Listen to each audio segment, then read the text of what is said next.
So got to Houston in 2008. My husband moved here because he wanted to be closer to his children.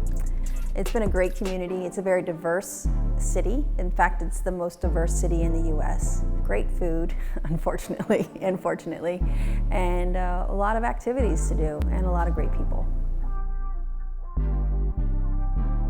Usually when I get home, I take a little bit of a break, hang out with my pups, my boys, Coco and Scout for a little bit, and then set up the computers again when I get here to kind of make sure that I don't miss anything. Both jobs are 24/7, 365.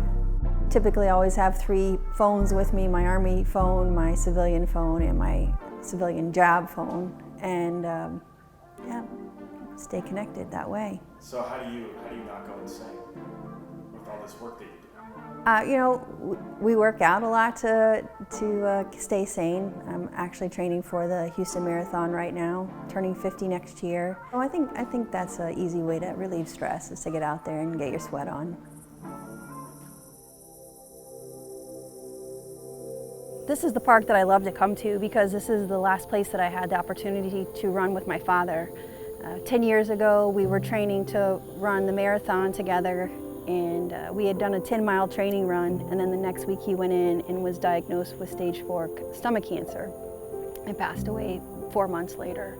So I come here for solace. I come here as my oasis to think and just to reflect and just to get a good workout in. So now, in remembrance of my father, basically every December 24th is when I come here to try to do that run again, remembering him and all he did for me, and to remember him on those 10 miles. And why December 24th? December 24th was the day that we did our last run together and completed those last 10 miles together.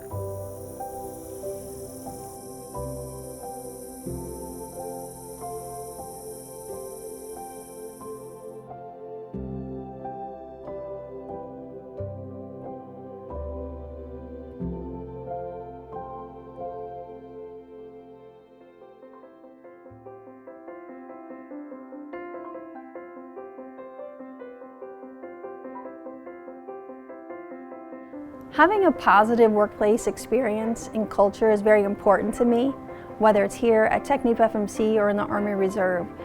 Employees that come to work happy and looking forward to what they're doing are going to be more productive. And when they feel good about what they've done in the office throughout the entire day, they go home and have a happier attitude when they go home to their families or friends at night as well. One of the things that we've done here recently is brought bees in on the campus for environmental sustainability, and we also grow our own vegetables and garden here as well. People have really gotten into that and enjoy taking advantage of the food and the honey that we've produced here on campus. I'm finally at a point in both of my careers where I have fairly large staffs in each organization, but they're very similar, so it's not like taking off one hat and putting on another when I go to different jobs, and I've learned that about myself as well, trying to change from one personality to the next when I go from job to job.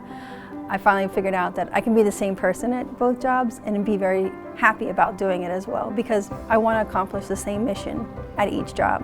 I want to make my team happy, successful, because if they're happy and successful, they make the rest of the people here at the company successful or at the unit successful. Even though oil and gas and the energy industry has been fairly male-dominated, I see the trend that there's more women in the industry, and it's been a fantastic career for me. On the military side, I have not been as fortunate. When I was a second lieutenant, I had an unfortunate event happen that was very traumatic, and I regret not making a report about it at the time, and I had to work through that on my own because I chose to. If it was today, and the environment was like it is today, back when I was a second lieutenant, I would have absolutely reported it, worked through my chain of command, talked to counselors. But 27 years ago, that was not the case.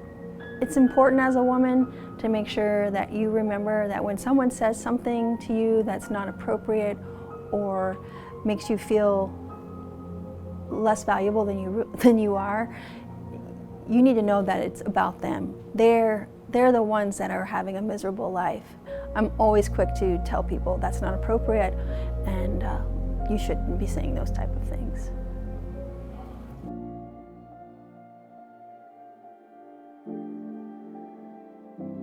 I've always loved unicorns since I was little.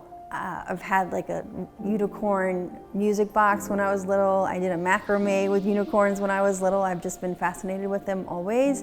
And then in the last, I don't know, 8 years, they've just kind of been a thing for me, and people send me unicorns from all over the world.